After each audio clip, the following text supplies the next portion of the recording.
ओम शांति। 28 जुलाई 2026 आज की प्रातः मुरली मंथन क्लास में आज की साकार मुरली का मंथन करेंगे।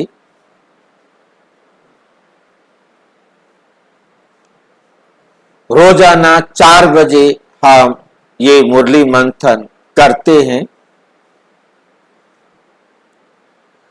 आप सभी भी अपनी सुविधा अनुसार जुड़ना चाहें तो जुड़ सकते हैं, जिसके लिए इसी वीडियो के डिस्क्रिप्शन बॉक्स में गूगल मीट का लिंक दिया हुआ है। दूसरा, आप YouTube से भी जुड़ सकते हैं। यदि आपको जुड़ने में कठिनाई हो रही है तो लिंक प्राप्त करने के लिए इसी वीडियो में नीचे चलती हुई लाइन में व्हाट्सएप नंबर दिया है, उस पर मैसेज करके आप लिंक पुनः प्राप्त कर सकते हैं।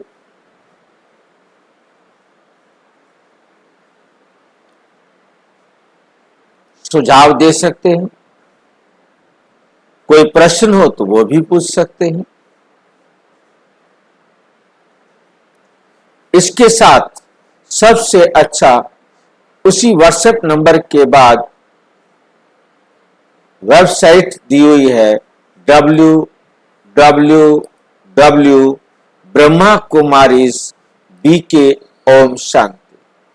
आप किसी भी ब्राउजर में लिखेंगे ब्रह्मा कुमारीज BK ओम शांति.com तो ब्रह्मा कुमारीज BK ओम शांति होम खुल के आएगा। स्पेलिंग को थोड़ा ध्यान से देख ले। ब्रह्मा कुमारीज है S, उसके बाद BK Om Shanti, no space, सभी स्मॉल लेटर्स। इसके बाद आपको ये वेबसाइट खुल जाती है। उसमें लिखा हुआ है welcome to the home of godly knowledge. ईश्वरीय ज्ञान के घर में आपका स्वागत है। होम परमपिता परमात्मा से पढ़ना आपका जन्म सिद्ध अधिकार है। अब सबसे पहले पढ़ने की विधियों पर दिया है। सबसे पहले है YouTube पर आप लाइव मुरली सामने पढ़ भी सकते हैं और देख भी सकते हैं। सामने आप मुरली को पढ़ेंगे भी सही और देखेंगे भी सही। साथ के साथ आप खुद देख सकते हैं, मंथन कर सकते हैं। कोई भी बात आपको सुनते हुए स्पष्ट नहीं हो रही है तो आप उस समय पूछ सकते हैं। गूगल मीट पर सामने आपको कोई लाइन, कोई बात, कोई भी अक्षर समझ में नहीं आ रहा है, वे पूछना आपका अधिकार हो जाता है। उसके बाद आपको यहाँ पर कैप्शन भी आप चेंज कर सकते हैं। कैप्शन चेंज करने के लिए ये ऊपर आपको या नीचे कहीं भी आपको ये सेटिंग वाला दिखाई देगा, जिसमें आप मान लीजिए कि कोई और भाषा के हैं और आप वहां पर ऑटो ट्रांसलेट कर सकते हैं। आप चाहते हैं कि हम भोजपुरी में सुनना चाहते हैं तो आप भोजपुरी को सिलेक्ट करेंगे तो आपको जो नीचे कैप्शन आएंगे, जो हम बोलेंगे वो नीचे भोजपुरी में आते जाएंगे। और दूसरी भाषा में सुनना चाहते हैं, पढ़ना चाहते हैं, वो नीचे लिखे हुए आएंगे, आप पढ़ते जाएंगे। परंतु ये लाइव में नहीं होते, ये होते हैं जब वीडियो तैयार हो जाती है तब ये कैप्शन तैयार होते हैं।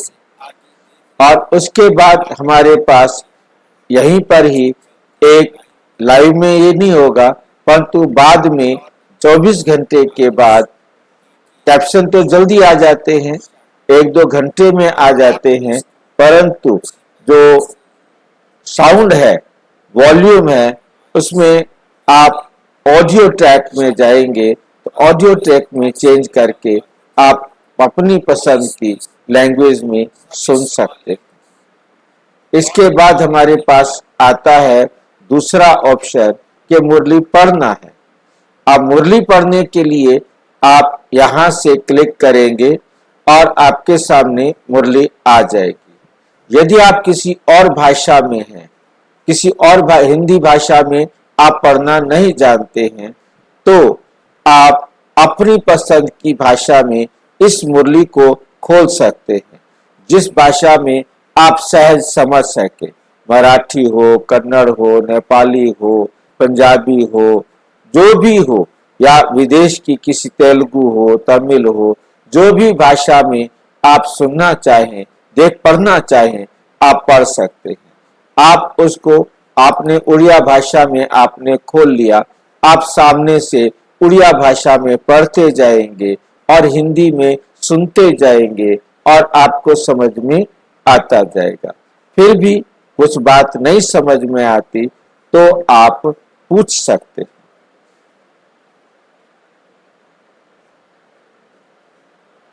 और ये मुरलियां आप आगे 2-3 दिन की प्राप्त कर सकते हैं। पीछे की तो सारी मुरलियां आपको मिल जाती हैं। इसके बाद हम रोजाना आपसे एक मुरली पर प्रश्न उत्तर भेजते हैं, जिसके द्वारा आप अपनी सारी मुरली को रिवाइज कर सकते हैं। ज्ञान, योग, धारणा, चारों विषयों पर हम आपसे प्रश्न पूछते हैं, हिंदी में भी और इंग्लिश में भी। एक ही क्वेश्चन हिंदी और इंग्लिश में पूछा जाता है और उसका आपने उत्तर देना होता है। जैसे ही आप उत्तर सबमिट करेंगे तो आपको रिजल्ट मिल जाएगा। आपको पता लग जाएगा कि कितने उत्तर आपने ठीक दिए हैं, जिससे आप अपने आप को समझ सकते हैं कि मुरली मैंने कितना ध्यान से सुनी। उसके बाद अपनी पीठ थपथपा सकते हैं, खुशी का अनुभव कर सकते हैं और इसका लिंक सबके पास भेजकर उन्हें भी इस आदत से लाभ उठाने में सहयोग दे सकते हैं। ये भी आपकी एक सेवा व सहयोग अन्य आत्माओं तक हो सकता है, आप कर सकते हैं। इसके बाद आता है कि आप लाइव जुड़ना चाहते हैं प्रश्न पूछने के लिए, तो ये उसमें एक ही क्लिक करेंगे तो आएगा रेडी टू ज्वाइन। अब आप इसे क्लिक करें और ज्वाइन हो जाए। बहुत ही सिंपल है। एक ही वेबसाइट पर आप सारी सुविधाएं एक साथ उपलब्ध कर सकते हैं। आप YouTube पर वीडियो देखते, ये प्लेलिस्ट बनी हुई है, प्लेलिस्ट YouTube पर भी बनी हुई है। वहां केवल आप वीडियो देख सकेंगे, परंतु यहाँ का फायदा आपको ये मिलता है कि आप मुरली या कोई भी उसको आप दोबारा पढ़ सकते हैं, साथ के साथ पढ़ सकते हैं, वीडियो भी देख सकते हैं और पढ़ भी सकते हैं। जैसे हम ये राजयोग कोर्स को देखे, राजयोग कोर्स करने के लिए आपने खोला, आपने राजयोग कोर्स को सिलेक्ट किया, अब आप उसमें से पहले दिन का कोर्स कर रहे हैं या दूसरे दिन का कोर्स कर रहे हैं। अब वीडियो सुनते वक्त कई बार कोई बात निकल जाती है, यहाँ वीडियो दिया है, वीडियो आपको दिखाई देगा, पर तो कोई ना कोई बात निकल जाती है जिसे आप सुन नहीं पाए या समझ में नहीं आई, परंतु यहाँ आपको सारा का सारा लिखित रूप में मिल जाता है, ताकि आप एक एक बात को बहुत अच्छी तरह ध्यान से समझ सके क्या कहा गया था। उस पर छोटे छोटे प्रश्न उत्तर भी पूछे गए हैं। इन प्रश्न उत्तरों को आप आसानी से समझ सकते हैं। प्रश्न के साथ उत्तर भी दिए, ये नहीं कि खाली प्रश्न लिख दिए हैं, ताकि हर बात आपको समझ में आ सके। और ये प्रश्न उत्तर आप अपनी बुद्धि में रखेंगे। आप इन प्रश्नों को पूछकर अपनी सेवा, जो कोर्स समझाना होता है, बहुत सारे भाई बहन कहते हैं हम बोल नहीं पाते। आप इन प्रश्नों को उनसे पूछिए, उनके पास प्रश्न का उत्तर नहीं होगा तो आपको बोलने का मौका मिल जाएगा। इस प्रकार से आप सेवा में आगे बढ़ सकते हैं। और उससे बाद हमारे पास दिया है जो सबसे मुझे अच्छा लगता है कि आप किसी को भी बाबा के घर तक पहुंचाने में सहयोगी बन सकते हैं, उनको इच्छा है तो। आप भी यदि कहीं ऐसे क्षेत्र में चले गए हैं जहां आप नई जगह पर गए हैं, वहां आप जाकर आपके पास ये है तो आप इसे नियर मी करेंगे और आपको बाबा का घर कहाँ है आपके नजदीक के सारे सेवा केंद्र दिखाई देंगे। और ना केवल दिखाई देंगे, उनकी दूरी, जैसे मेरे को यहाँ से जो नजदीक सेवा केंद्र है वो 2 किलोमीटर दिखाई दे रहा है, और फिर कोई 2 किलोमीटर 70 सेंटीमीटर पर है, 70 मीटर पर है, पर जितना भी है उसका मोबाइल नंबर दिखाई दे रहा है और उसकी डायरेक्शन भी दिखाई दे रही है। आप उसको किससे पूछने की जरूरत नहीं है, आप डायरेक्शन पर क्लिक करेंगे और सीधा वहां पहुंच जाएंगे। तो ये सबसे अच्छा है ताकि वे अपने सेवा स्थान पर पहुंच सके, बाबा के घर पहुंच सके और अपना भाग्य श्रेष्ठ बना सके। अच्छा, आज की साकार मुरली को हम रिवाइज करेंगे। रिवाइज करने पर आज की मुरली का सार, मीठा मीठा बाबा कहते मीठे बच्चे, तुम्हारी बिगड़ी को सुधारने वाला अर्थात तकदीर बनाने वाला एक बाप है। एक बाप है, सबकी बिगड़ी को बनाने वाला, सबकी तकदीर सुधारने वाला एक बाप है, जो तुम्हें नॉलेज देकर तकदीरवान बनाते, जो तुम्हें नॉलेज देकर तकदीरवान बनाते। प्रश्न, तुम बच्चों की इस रूहानी भट्टी का एक कायदा कौन सा है? तुम बच्चों की इस रूहानी भट्टी का एक कायदा कौन सा है? उत्तर, रूहानी भट्टी में अर्थात याद की यात्रा में बैठने वालों को कभी भी इधर उधर के ख्यालात, इधर उधर के ख्यालात नहीं आने चाहिए, नहीं चलाने। एक बाप को याद करना है। अगर बुद्धि इधर उधर भटकती है तो झुटका खाते रहते, तो झुटका खाते रहते रहेंगे। बुद्धि इधर उधर भटकती है तो झुटका खाते रहेंगे, उबासी देंगे। इससे वायुमंडल खराब होता है, अपना ही नुकसान करते हैं। आज की मुरली में इस प्रश्न के अंदर सबसे बड़ी बात ध्यान से देने वाली है, दो बातें हैं। रूहानी भट्टी में याद की यात्रा में बैठने वाले, जो मान लो कि बैठे हैं भट्टी के अंदर। भट्टी का मतलब आज समझाया है याद की यात्रा, मतलब जो मैं अपने अंदर सुधार नहीं ला पा रहा था, आज मैं भट्टी में बैठूं और अपने अंदर सुधार लाऊं।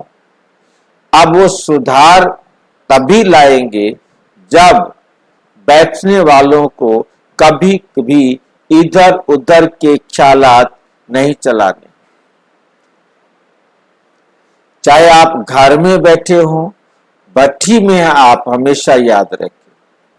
केवल ये नहीं कि हम तो मधुबन में गए थे भट्टी करने के लिए, या सेंटर पर कोई भट्टी रखी है, कोई भाई या बहन आ रहे हैं और वो हमें भट्टी कराएंगे। नहीं, मेन बात है कि वो भाई बहन आकर के भट्ठी कराएंगे, वो आपको गाइड करेंगे, परंतु गाइड करने के साथ जो कुछ भी करना है वो तो आपको ही करना है। और बाबा हमें रोजाना गाइड कर रहा है, उससे बड़ा गाइड कौन हो सकता है।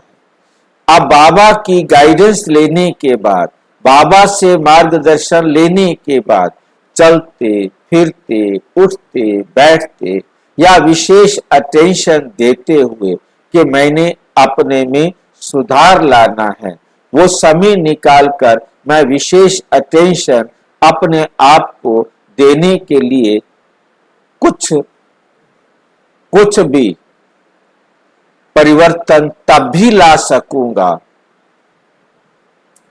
जब मैं इधर उधर के ख्यालात से बचूंगा।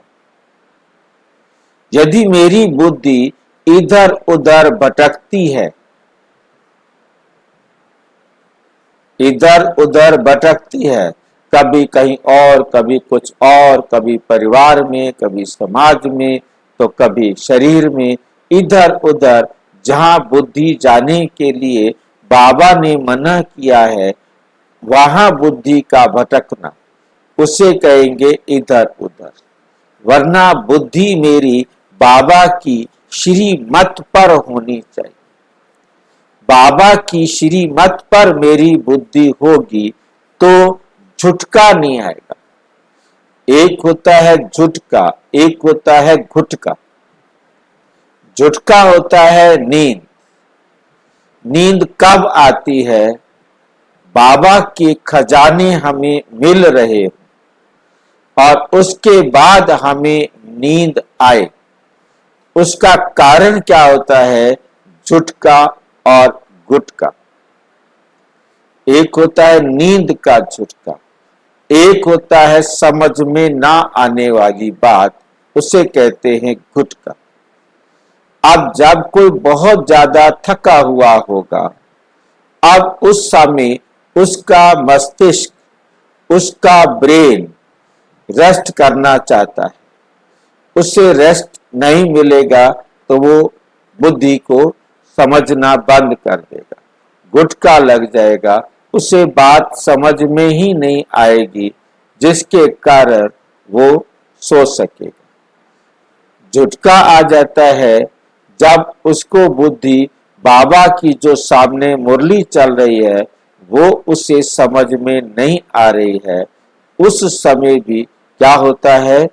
झुटका आता है नींद का, क्योंकि ब्रेन जो है रेस्ट में चला गया। आपने बुद्धि का यूज करना बंद कर दिया।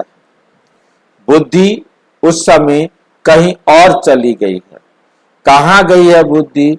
उस समय चली जाती है वो व्यर्थ की बातों, जिसके कारण क्या आता है? झुटका आता है। और जब कोई को नींद का झुटका आ रहा है, उस समय क्या करना चाहिए? उस समय टीचर का काम होता है कि बच्चा जब देखे कि टीचर देखे कि बच्चे का बुद्धि इधर उधर भटक रही है, मीन्स उसकी आंखें एक जगह स्थिर हो गई हैं या उसे हल्की सी नींद आ रही है, तो उस समय टीचर क्या करता है? आप टीचर हैं सारे के सारे और आपके सामने स्टूडेंट को नींद आ रही है, तो उस समय टीचर क्या करेगा? एक एक बोलो, थोड़ा समझ में आएगा। उसको हिला देता है। हाँ जी, नहीं समझ में नहीं आया, थोड़ा जोर से बोले।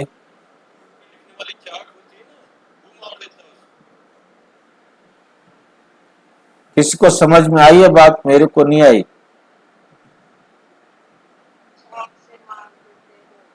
हाँ जी, अच्छा, चौक मारेगा, टीचर उस बच्चे को चौक मारेगा, परंतु वो एक अच्छा टीचर नहीं है। वो चौक मारे, डंडा मारे, थप्पड़ मारे, वो अच्छा टीचर नहीं। अच्छे टीचर की बात बताओ।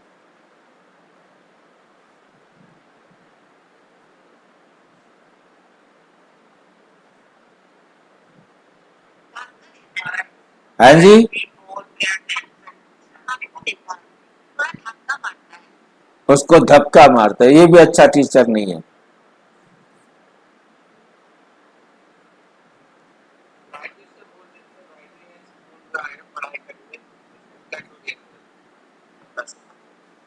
क्या इनकी बात जरा मेरे को पूरी तरह समझ में नहीं आई। उसे सोने दो, परेशान क्यों होते हो। ये आलसी टीचर का काम है, लापरवाह टीचर का काम है। मतलब अलर्ट।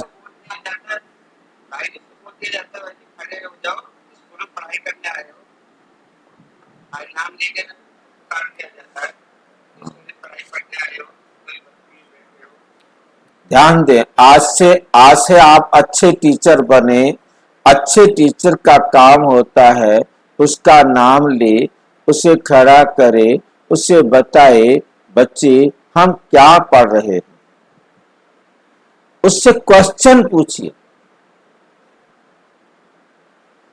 वो क्वेश्चन का जवाब नहीं दे सकेगा, इतनी देर में उसकी नींद भाग जाएगी।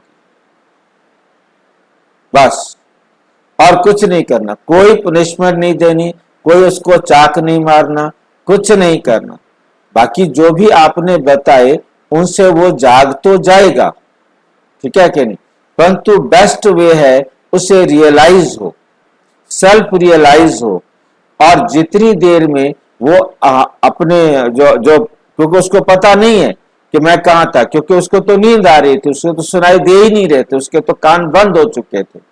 तो ऐसे समय में जब सामने वाले को नींद आ रही हो तो अच्छे टीचर का काम है कि प्रश्न पूछो। जब प्रश्न पूछेंगे तो उसकी नींद ऐसे भाग जाएगी जैसे कि नींद थी ही नहीं, क्योंकि जवाब तो देना पड़ेगा।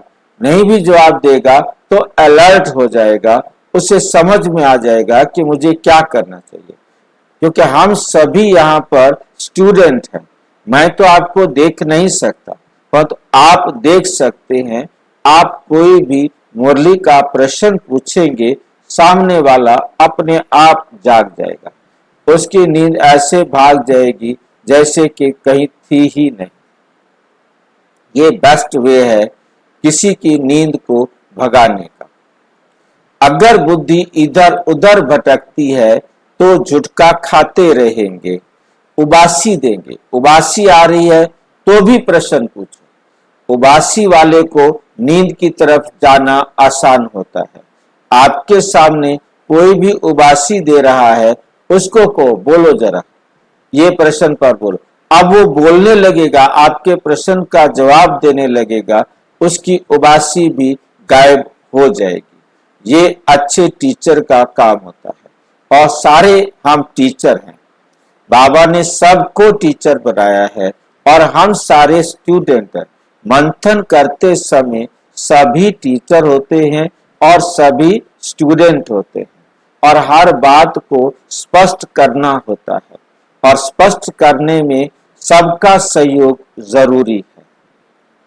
तो उबासी देंगे, उससे वायुमंडल खराब होगा, क्योंकि उबासी एक देने लगता है तो दूसरे को भी उबासी आना शुरू हो जाती है, तो अपना ही नुकसान करते हैं, तो उसमें सारे ग्रुप का ही नुकसान होता है। तो इस बात पर हमें बहुत अटेंशन देना है ताकि सारे ग्रुप का पूरा लाभ हो सके। जब भी किसी को उबासी आए, नींद आने लगे, उससे प्रश्न ढूंढो जिससे उसका दिमाग जागृत हो जाए, क्योंकि प्रश्न का जवाब देगा तो उसकी नींद भाग जाएगी।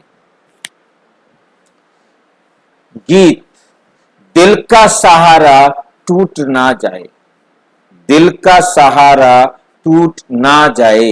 ओम शांति। एक ही सहारा है, और वो भी यदि टूट गया तो क्या होगा।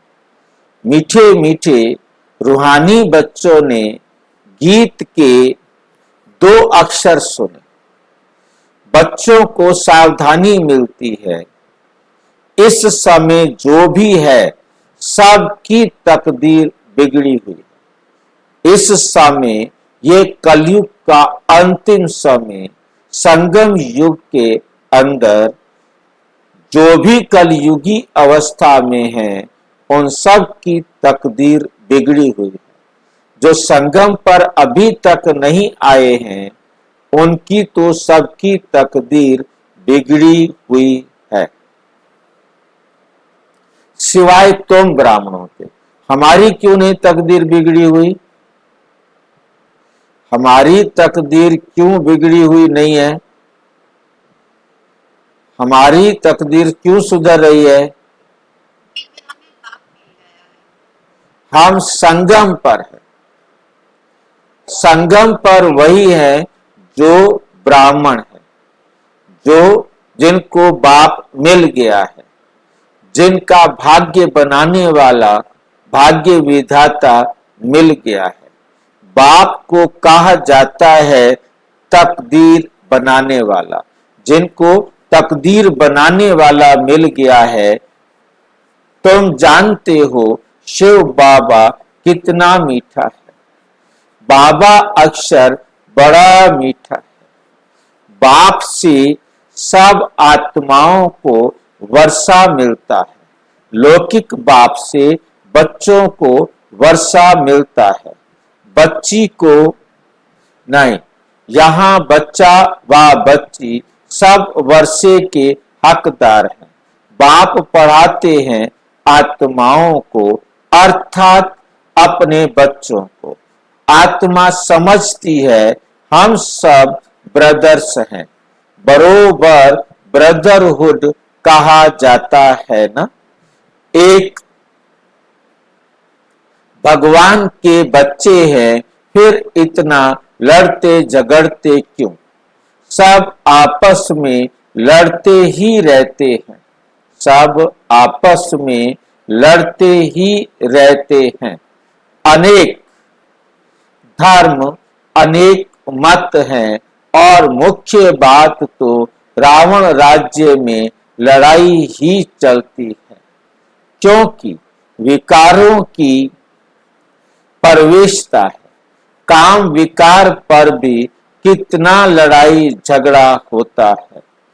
ऐसे बहुत राजाओं ने लड़ाई की है, काम के लिए बहुत लड़ते हैं, कितने खुश होते हैं।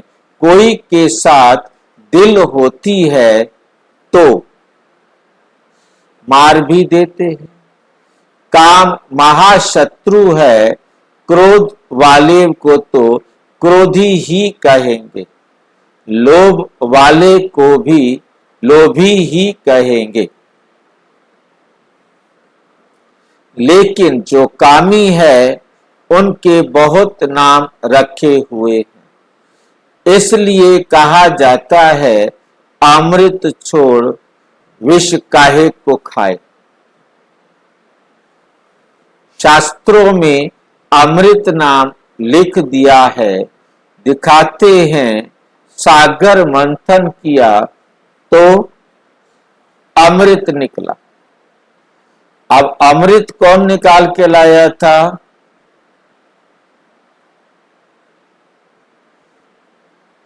धनवंतरी। दिखाया कि धनवंतरी जो है वो सबसे पहला डॉक्टर है जो अमृत लेकर आया। फिर वो अमृत का कलश किसको दिया गया? उसे राक्षस लेके भाग गए थे, उनसे छीनकर देवताओं को पिलाया गया, और बचा हुआ कलश नारायण के पास था तो उसने लक्ष्मी को दे दिया। बाकी कहानियां हैं। ना तो ऐसा कोई पानी के मंथन से अमृत का कलश निकलता है, और ना ही इस प्रकार से होता है। वास्तव में यही वो समय है जहां सभी असुर आते हैं और बाबा की पहचान कर अमृत ज्ञान अमृत का पान करते हैं। और कौन कितना ज्ञान अमृत का पान करते हैं उसी अवस्था को प्राप्त करते हैं। सतयुग में आने लायक बनते हैं, त्रेता में, द्वापर में, कलयुग। सभी अमृत पीते हैं, सभी असुर होते हैं और सभी अमृत पीते हैं। ये बात बहुत अच्छी तरह अपनी बुद्धि में रखनी है। और वो अमृत पीने के बाद अपनी उस अमृतत्व को भी प्राप्त करते हैं। हाँ जी, असुर ही देवत्व को, हम भी तो असुर ही थे। ब्रह्मा बाबा को भी असुर ही कहेंगे, उन्हें देवता तो नहीं कहेंगे ना। पहले बाबा से मिलने से पहले वो भी तो सभी विकारों से भरे हुए थे ना। कोई ऐसा था जिसे हम ये कहें कि वो निर्विकारी था? वास्तव में ये जो पानी का सागर का मंथन नहीं है, ये है ज्ञान सागर का मंथन। हमारे अंदर आसुरी संस्कार थे, हमें जैसे ही देवी संस्कार की बातें मिली तो देवी संस्कार की बातें हमारे जीवन में प्रवेश करती है, इसी को मंथन करते हैं। पहले दिन से ही मंथन शुरू होता है। जब ये कहा जाता है आत्मा, तो तभी से ही हमारा युद्ध शुरू हो जाता है कि मैं आत्मा हूं, मैं आत्मा हूं या शरीर हूं। ये युद्ध उसी समय से शुरू हो जाता है, अपने आप को स्वीकार कराना कि मैं आत्मा हूं। और उसके साथ धीरे धीरे जितने भी दिव्य बातें, दिव्य गुणों की बातें बाबा समझाते जाते हैं, एक एक बात बिना मंथन के हमारे जीवन का आधार नहीं बन सकती, जीवन के अंदर धारण नहीं हो सकती। हर बात को अपने जीवन में धारण करने के लिए हमें क्या करना पड़ता है? मंथन करना पड़ता है। ये मंथन का हाँ जी, जब वो देवता होते हैं तो उनको अमृत की जरूरत ही क्या है? और सारे कितना बड़ा देवता बनेंगे ये डिपेंड करेगा उनके मंथन पर, उस मंथन के आधार पर निकले हुए मक्खन को धारण करने पर।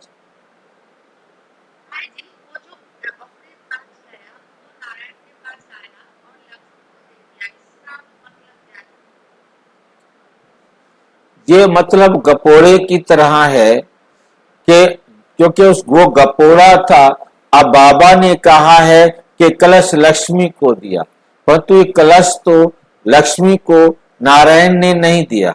ये कलश तो शिव बाबा ने लक्ष्मी को देने का मतलब बहनों को दिया। बाबा ने ज्ञान का कलश माताओं के सिर पर रखा। तो दुनिया में दिखा देते हैं कि नारायण को मिला था। नारायण मीन्स ब्रह्मा बाबा को ज्ञान मिला सबसे पहले, और फिर उन्होंने सबको बांटा। अब बांटा तो जिसने जिसने लिया, और उसके बाद कह दिया कि लक्ष्मी को दिया, परंतु ये लक्ष्मी को कलश बाबा देते हैं। बाबा ने ये कलश माताओं के सिर पर रखा। तो नारायण को उन्होंने भक्ति मार्ग में दिखाया कि नारायण ने भी क्या कहते हैं, जब अमृत बांटने की बारी थी तो नारायण ने बड़ी चालाकी से कलश अपने पास ले लिया। परंतु नारायण ने भी कैसे लिया? स्वयं कामनी बने, स्त्री बने, तब जाकर के उन्होंने कहा कि मैं इसे लेती हूं, कहो लेता हूं कहो, और फिर उन्होंने अमृत बांटना शुरू किया। क्योंकि ये जो शास्त्र लिखे गए ये पुरुष प्रधान समाज के द्वारा लिखे गए और उन्होंने अपनी रीति से लिखा, सत्य नहीं है जिसको हम कहें, हम उसे अक्षरश वो करना चाहें, कंपेयर करना चाहें, जोड़ना चाहें तो नहीं जोड़ सकते। बस प्रतीकात्मक ले सकते हैं कि लक्ष्मी को कलश मिला तो लक्ष्मी को कलश बाबा ने दिया और वहां कह दिया उन्होंने, क्योंकि नारायण को मिला था, नारायण की युगल लक्ष्मी बनी थी, लक्ष्मी उस मंथन से निकली थी, लक्ष्मी भी समुद्र मंथन से निकली थी, शादी उसकी उसके साथ कर दी। तो इस प्रकार से नारायण को वो भगवान समझते हैं, क्योंकि शिव बाबा को तो वो देख नहीं सकते।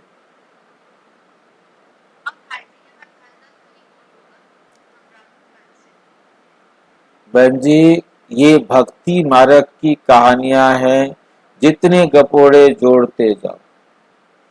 धनवंतरी एक वैद्य है, वो अपनी तरफ ले जाते हैं, कहते हैं हमारा आयुर्वेद तुम्हारे जीवन को अमृत बना सकता है, अमर बना सकता है।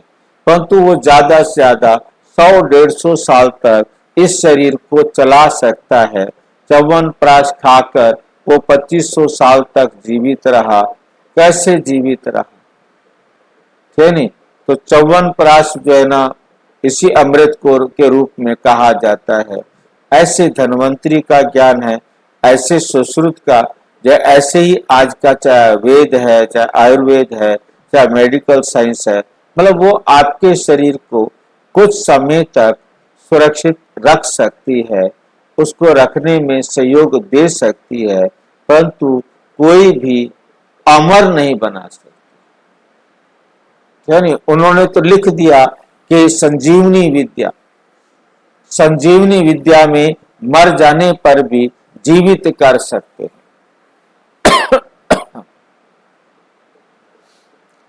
तो वो विद्या अलग है, मतलब कहने का मतलब दुनिया वाले देह की दृष्टि से देखते हैं, ये ज्ञान आत्मा की दृष्टि से देखने वाला है।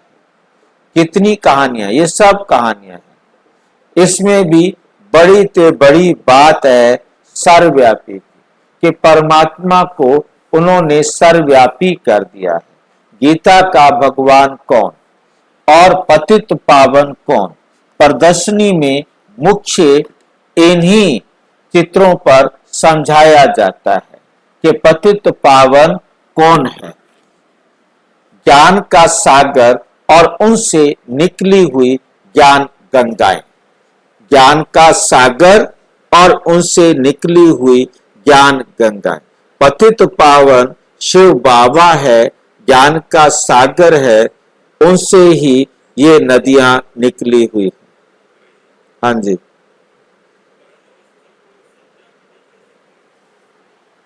क्या हुआ?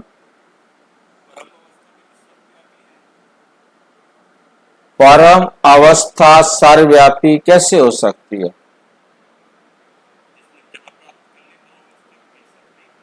हाँ जी,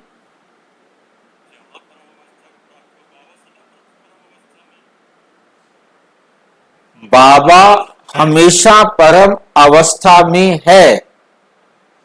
बाबा हमेशा परम अवस्था में है, परंतु परम अवस्था सर्वव्यापी तो नहीं है ना। परम अवस्था उस आत्मा की है और वो आत्मा एक है, वो एक जहां है, केवल वही उसकी ही परम अवस्था है, वही परम धाम में है। बाकी जितनी भी आत्माएं हैं वो परम अवस्था में नहीं है।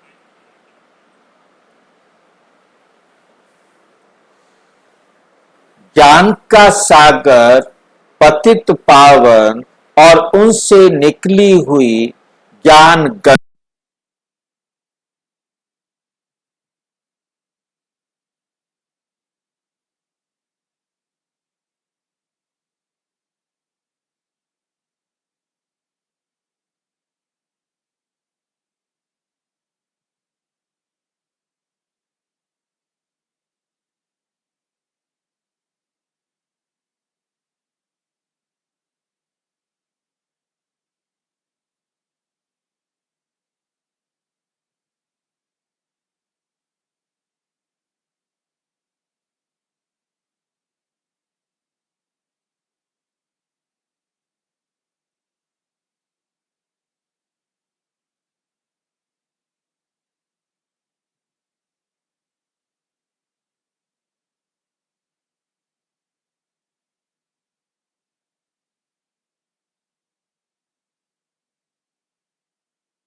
मनुष्य शास्त्र तो बहुत पढ़ते हैं, पिछाड़ी में फिर भी एक अक्षर कह देते, पिछाड़ी में फिर भी एक अक्षर कह देते हैं कि राम राम कहो।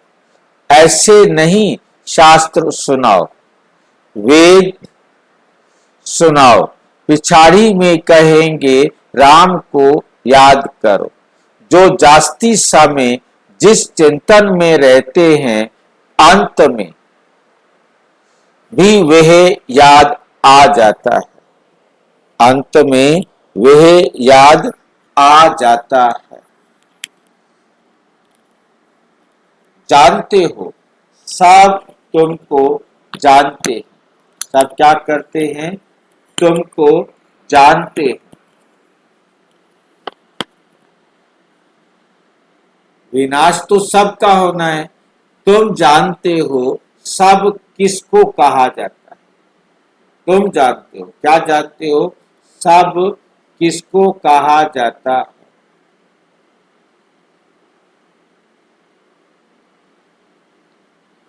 कोई श्री कृष्ण को, कोई अपने गुरु को याद करेंगे, कोई अपने देह के संबंधियों को याद करेंगे। देह को याद किया, खेल खलास। यहां तुमको एक ही बात समझाई जाती है कि अपने को आत्मा समझ बाप को याद करते रहो, चार्ट रखो कि हम कितना याद करते हैं। जितना याद करेंगे पावन होते जाएंगे। ऐसे नहीं कि गंगा में स्नान करने से पावन बनेंगे। आत्मा की बात है ना, आत्मा ही पतित, आत्मा ही पावन बनती, आत्मा पतित भी आत्मा बनती है, पावन भी आत्मा ही बनती। बाप ने समझाया है, आत्मा एक स्टार बिंदी है, भ्रिकुटी के बीच में रहती है। कहते हैं आत्मा स्टार अति सूक्ष्म है। तुम बच्चे ही इन बातों को समझ सकते हैं। बाप कहते हैं, मैं कल्प के संगम युगे आता हूं, मैं कल्प के संगम युगे आता हूं। उन्होंने फिर कल्प अक्षर छोड़ युगे युगे अक्षर लिख दिया है, तो मनुष्यों ने उल्टा समझ लिया है। मैंने कहा है कि कल्प कल्प के संगम युगे आता हूं। कल्प कल्प कल्प के एक शब्द और एक बार और लिखना चाहिए, कल्प कल्प कल्प के संगम युगे आता हूं। जिसने भी है एक कल्प इसमें से हटा दिया, टाइपिंग मिस्टेक हो जाती है। तो कल्प कल्प बाबा कब आते हैं, कल्प कल्प का मतलब होता है हर कल्प में आते हैं।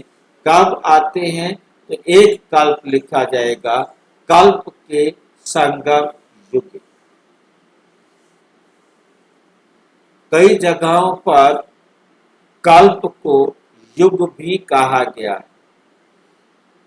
ठीक है, तो इसलिए संगम युगे आता। तो किसके संगम युग पर आते हैं, एक होता है दो युगों के बीच में आने वाला संगम युग, और एक होता है कल्प के बीच में, दो कल्पों के बीच में आने वाला युग समय।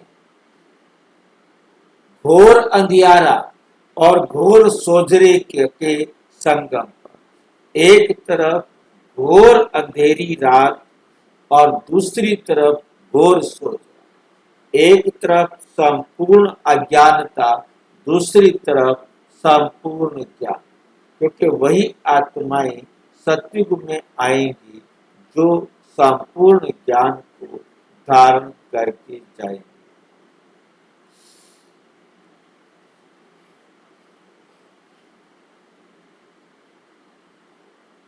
तो ये संगम है घोर अंधियारा और घोर सोजरे का। बाकी युगे युगे आने की तो दरकार नहीं। बाबा कहते मैं हर युग में आऊं, इसकी जरूरत नहीं। बाबा हर युग में नहीं आते। उन्होंने युग में क्या, एक एक युग में कितनी बार दिखा दिया है, कितने अवतार कर दिए हैं। यदि युग एक युग में एक बार आए तो भी 4 युग है, तो परमात्मा के ज्यादा से ज्यादा 4 अवतार होने चाहिए। परंतु आज अवतारों की हम गिनती ही नहीं कर सकते, हम गिनती ही नहीं कर सकते। सीढ़ी उतरते ही आते हैं। जब पूरे 84 जन्मों की सीढ़ी, 84 जन्मों की सीढ़ी उतरते हैं, तब बाप आते हैं। ये ज्ञान सारी दुनिया के लिए है। सन्यासी लोग तो कहे देते हैं इन्हों के चित्र सब कल्पना है, परंतु कल्पना की तो इसमें कोई बात ही नहीं।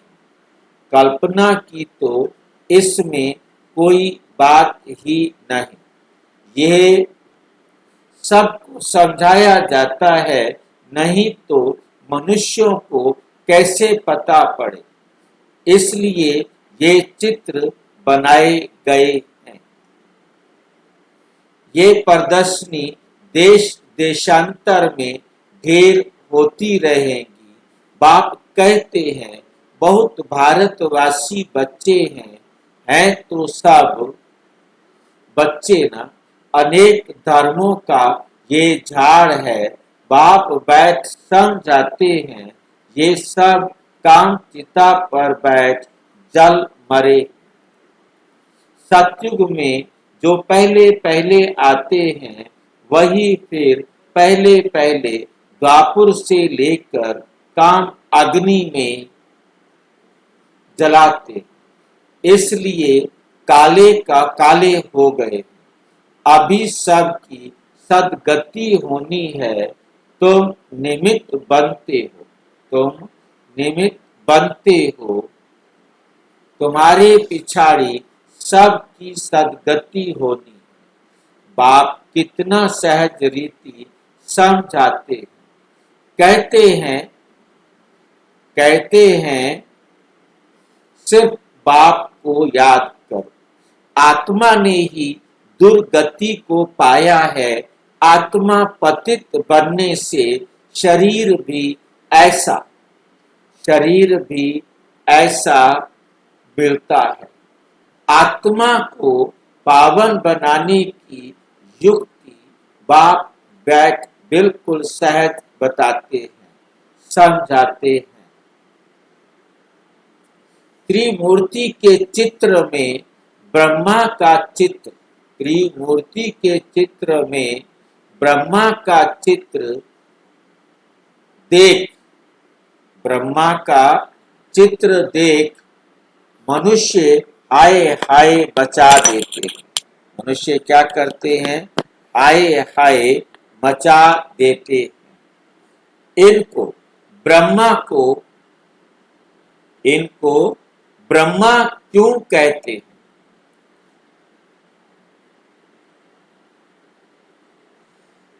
ब्रह्मा तो सूक्ष्म वतनवासी देवता है, यहाँ कहाँ से आया? ये दादा तो नामी ग्रामी था, अखबारों में सब जगह पढ़ा था। एक ज्वेरी कहता है मैं श्री कृष्ण हूँ, हमको 16,108 रानियां चाहिए। बड़ा हंगामा मच गया था भगाने का। अब एक एक से माथा कौन मारे? इतने ढेर मनुष्य हैं। आबू में भी कोई आते हैं तो उनको झट कहते हैं, अरे ब्रह्मा कुमारियों के पास जाते हो, वे तो जादू कर देती है, स्त्री पुरुष को भाई बहन बना देती है, लंबी चौड़ी बात बताकर माथा खराब कर देते हैं, माथा खराब कर देते हैं। बाप कहते हैं, तुम मुझे ज्ञान सागर वर्ल्ड ऑलमाइटी अथॉरिटी कहते हो। वर्ल्ड ऑलमाइटी अर्थात सर्वशक्तिमान, सब वेदों शास्त्रों आदि को जानने वाला, बड़े बड़े विद्वानों को भी अथॉरिटी कहते हैं, क्योंकि वे सब वेदों शास्त्रों आदि को पढ़ते हैं। वो कहते हैं हमने रामायण की अथॉरिटी है, रामायण की हम एक एक बात आपको बता सकते हैं, गीता की हम एक एक बात आपको बता सकते हैं, क्योंकि हमने उसको बहुत अच्छी तरह से अध्ययन किया है, हम समझा सकते हैं। तो जो जिस बात का बड़ा आधिकारिक होता है उसी को अथॉरिटी कहा जाता है, क्योंकि वे सब वेदों शास्त्रों आदि को पढ़ते हैं, फिर बनारस में जाकर टाइटल ले आते हैं, महामहो उपाध्यक्ष या उपाध्याय, श्री श्री श्री 108, श्री श्री 108 सरस्वती, ये सब टाइटल्स वहां ही मिलते हैं।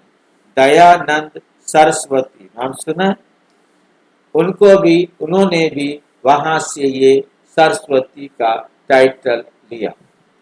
श्री श्री 108, क्योंकि चारों वेदों का अध्ययन किया और उनको समझाया तो उनको ये टाइटल मिला था, उसको सरस्वती अपने साथ लिखते थे, दयानंद सरस्वती। ये सब टाइटल्स वहां ही मिलते हैं काशी में।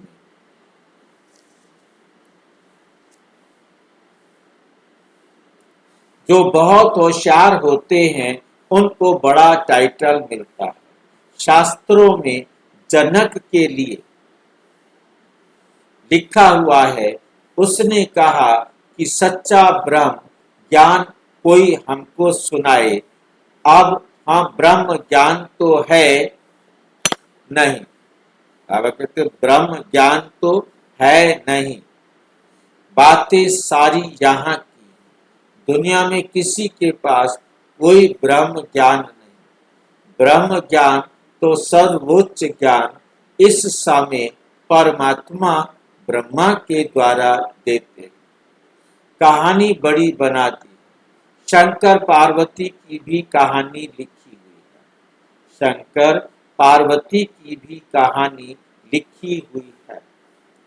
कितनी कहानियां बैठ बनाई हैं। शंकर ने पार्वती को कथा सुनाई, वास्तव में था शिव, उन्होंने फिर शंकर पार्वती का नाम दे दिया है। भागवत आदि में ये सब समय की, इस समय की बातें हैं, जो भागवत में लिखा गया है वो सब इस समय की बातें हैं।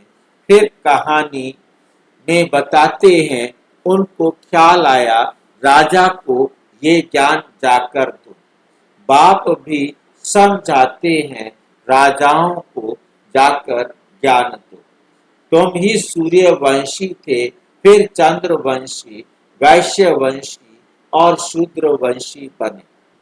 तुम्हारी राजधानी ही चट हो गई है, अब फिर सूर्यवंशी राजधानी लेना हो तो पुरुषार्थ करो। राजयोग सिखाने वाला बाबा आया हुआ है, फिर आकर बेहद का स्वराज्य दो, फिर आकर बेहद का स्वराज्य लो।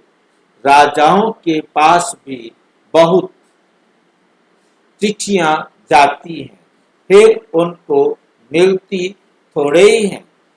उनके प्राइवेट सेक्रेटरी चिट्ठियां देखते हैं, कितनी चिट्ठियां फेंक देते हैं। कोई में ऐसी जरूरी बात होती है तो उनको दिखा देते, कहते हैं अष्टापा। ये अष्टापा क्या है, किसको याद है?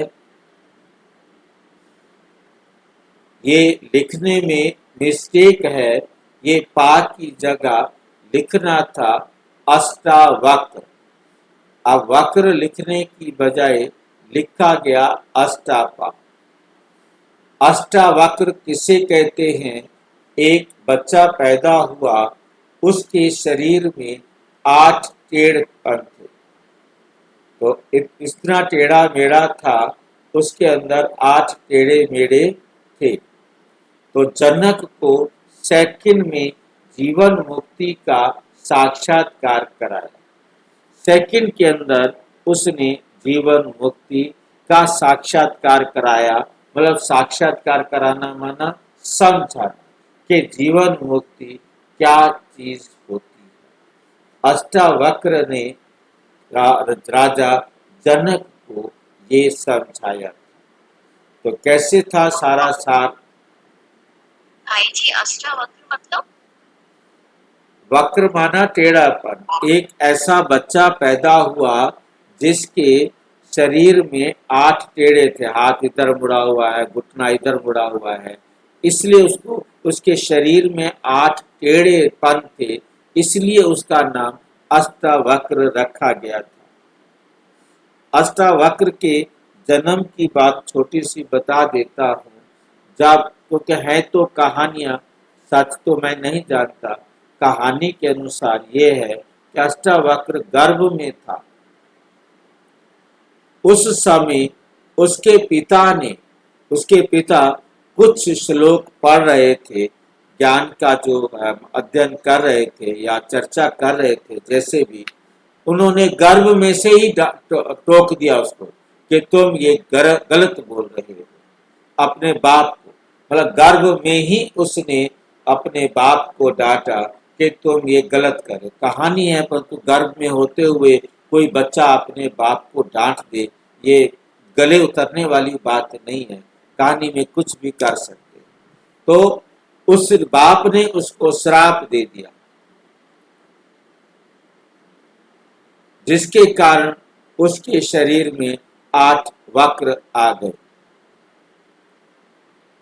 तो अब बाप जो है, अहंकार था ही उसको कि मैं बड़ा विद्वान हूँ, और राजा जनक ने रखा था कि मेरे को कोई ब्रह्म ज्ञान देगा तो मैं उसे जो है ना राज गुरु बना दूंगा, और नहीं दे सका तो मैं उसे जेल में डाल दूंगा। ऐसा कोई अपने आप में जिसको पूरा यकीन हो वो आए, मेरा टाइम, क्योंकि राजा का टाइम बर्बाद ना हो।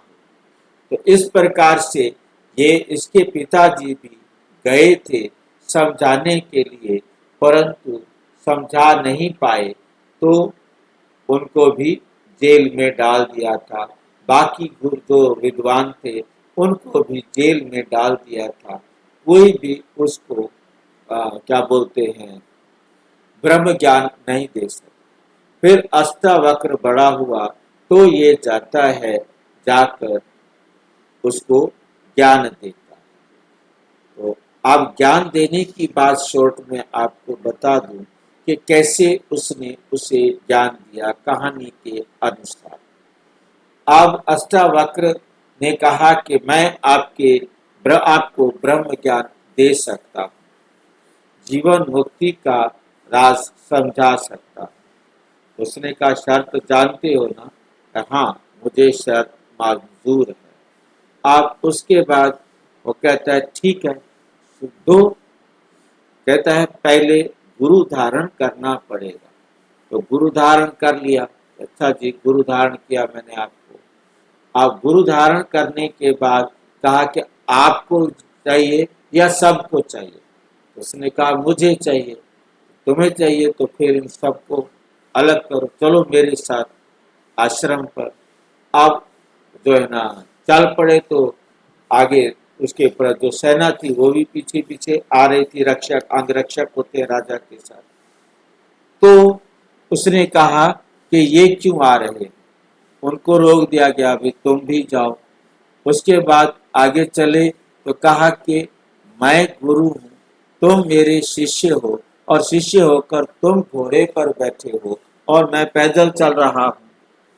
तो घोड़े पर बिठा दिया, ये चल भी तू बैठ जा, मैं पैदल चलता हूँ। राजा पैदल चलने लगा।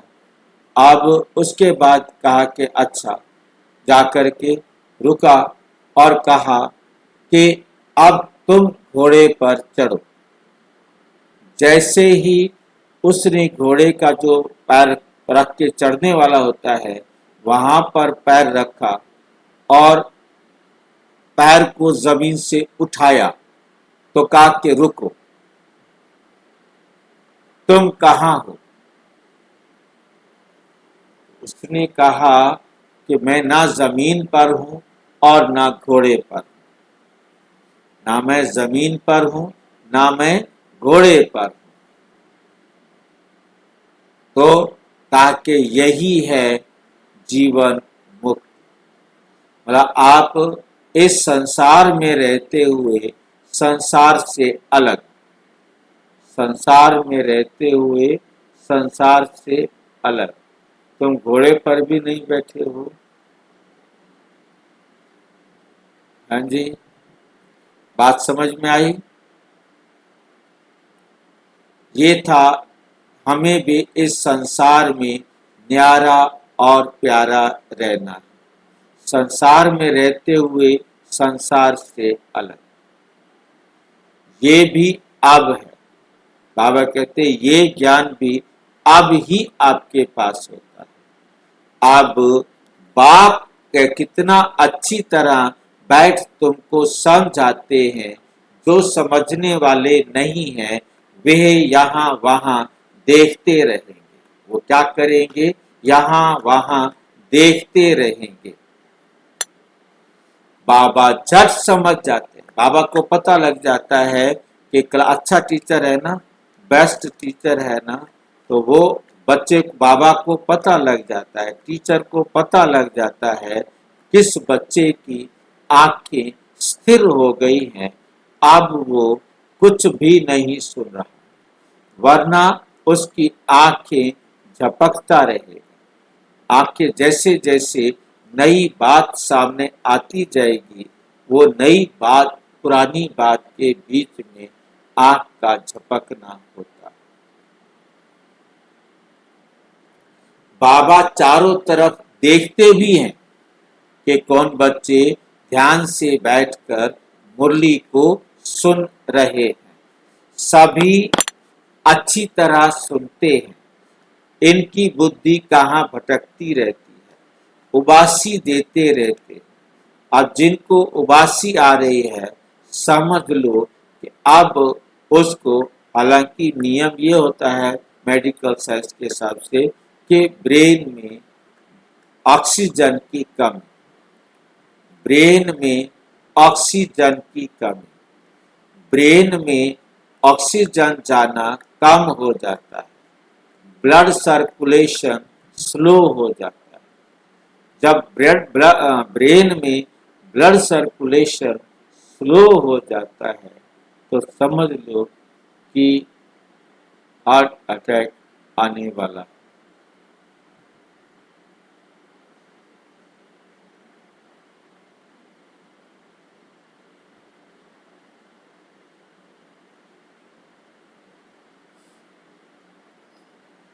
इनकी बुद्धि कहाँ कहाँ भटकती रहती है तो उबासी देते रहते।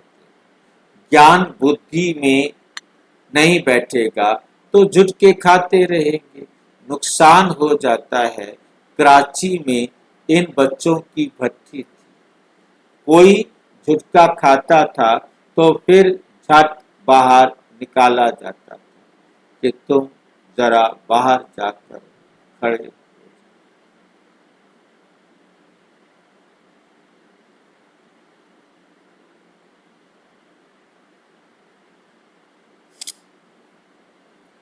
अपने ही बैठते हैं। अच्छा, बाहर निकाला जाता था, अपने ही बैठते थे, बाहर का कोई आता नहीं, बाहर वाला तो कोई आता नहीं था, वही बैठते थे जो अपने इस दुनिया में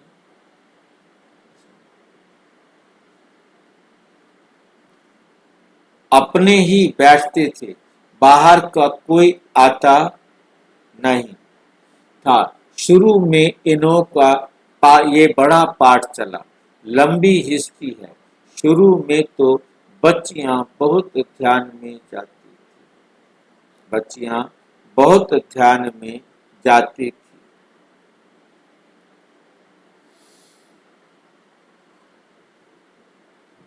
अभी तक भी कहते रहते हैं जादू है। परमात्मा को जादूगर कहा जाता है। कहते हैं ना, शिव बाबा देखते हैं, इनका बहुत प्रेम है।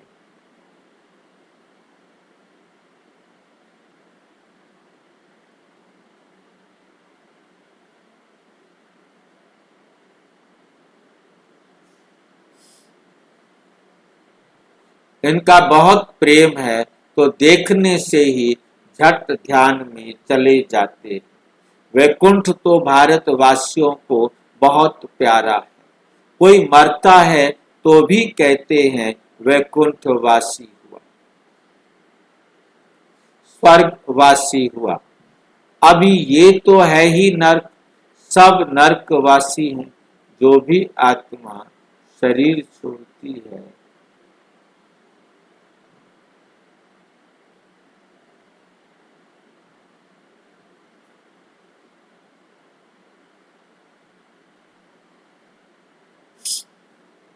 तब तो कहते हैं फलाना स्वर्गवासी हुआ, परंतु स्वर्ग में तो कोई जाता ही नहीं। अभी तुम जानते हो हम स्वर्गवासी थे, फिर 84 जन्म ले नरकवासी बन गए। अब बाबा आकर फिर से हमें स्वर्गवासी बना रहे। स्वर्ग में है राजधानी, राजधानी में बहुत पद है। पुरुषार्थ कर नर से नारायण बनना।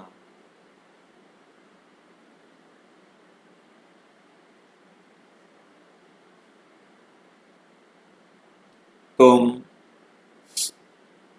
जानते हो ये मम्मा बाबा भविष्य में लक्ष्मी नारायण बनते हैं। अभी पुरुषार्थ कर रहे, अभी क्या कर रहे हैं? पुरुषार्थ कर रहे हैं।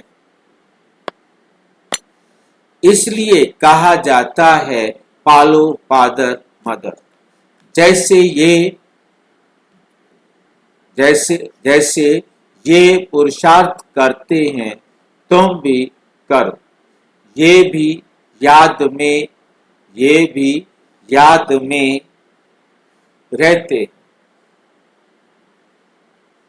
रहते हैं स्वदर्शन चक्रधारी। कैसे रहते हैं? स्वदर्शन चक्रधारी बनते हैं।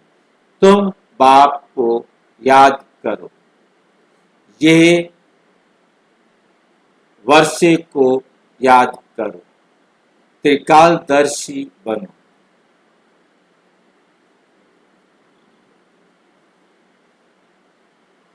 तुमको इस सारे चक्र का ज्ञान है। इसमें तत्पर रहो। इसमें क्या करो? तत्पर रहो, औरों को समझाते रहो। इस सर्विस में ही लगे रहेंगे तो और कोई धंधा आदि याद नहीं पड़ेगा। अच्छा,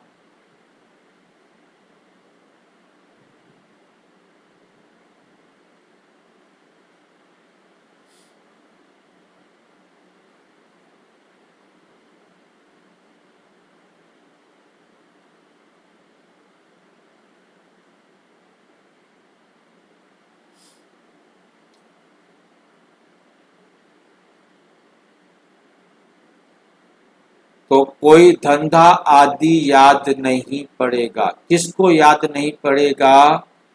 जो बिजी रहेगा, किसमें? सर्विस, सेवा में जो बिजी रहेगा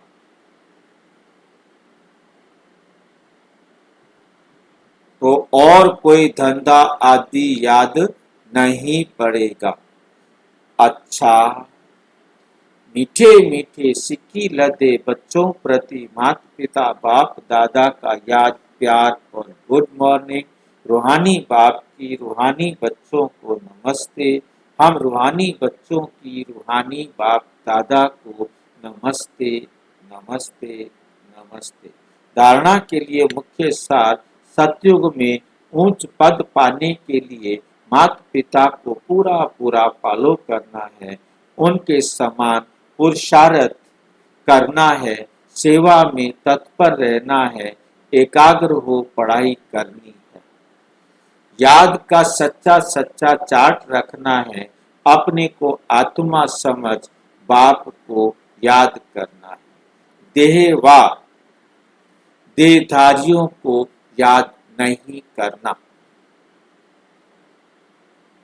वरदान, अपने हाईएस्ट पोजीशन में स्थित रहकर हर संकल्प, बोल और कर्म करने वाले संपूर्ण निर्विकारी भाव। संपूर्ण निर्विकारी अर्थात किसी भी परसेंट में कोई भी विकार तरफ आकर्षण ना जाए, कभी उनके वशीभूत ना हो। हाईएस्ट पोजीशन वाली आत्माएं कोई साधारण संकल्प भी नहीं कर सकती। तो जब कोई भी संकल्प व कर्म करते हो तो चेक करो कि जैसा ऊंचा नाम वैसा ऊंचा काम है। अगर नाम ऊंचा काम नीचा तो नाम बदनाम करते हो। इसलिए लक्ष्य प्रमाण लक्षण धारण करो, तब कहेंगे संपूर्ण निर्विकारी अर्थात होलीएस्ट आत्मा। स्लोगन, कर्म करते करण करावन हार बाप की स्मृति रहे तो स्वयं पुरुषार्थ और योग का बैलेंस ठीक रहेगा।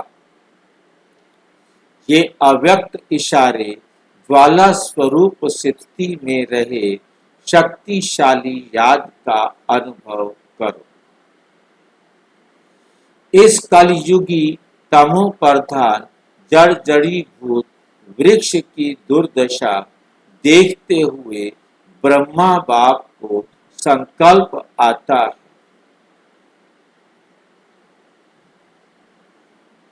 कि अभी अभी बच्चों के तपस्वी रूप द्वारा योग अग्नि द्वारा इस पुराने वृक्ष को भस्म कर दें, परंतु इसके लिए संगठित रूप में फुल फोर्स से योग ज्वाला प्रज्वलित चाहिए। तो ब्रह्मा बाप के इस संकल्प को साकार में लाओ। अच्छा, ओम शांति। और विस्तार से जानने के लिए प्रजापिता ब्रह्मा कुमारी ईश्वरीय विश्वविद्यालय के किसी भी सेवा केंद्र पर संपर्क करें, और यदि कोई प्रश्न है तो 9213106986 पर टेलीग्राम करें, 9650692270 पर केवल व्हाट्सएप करें, फोन नहीं। ओम शांति। ओम शांति।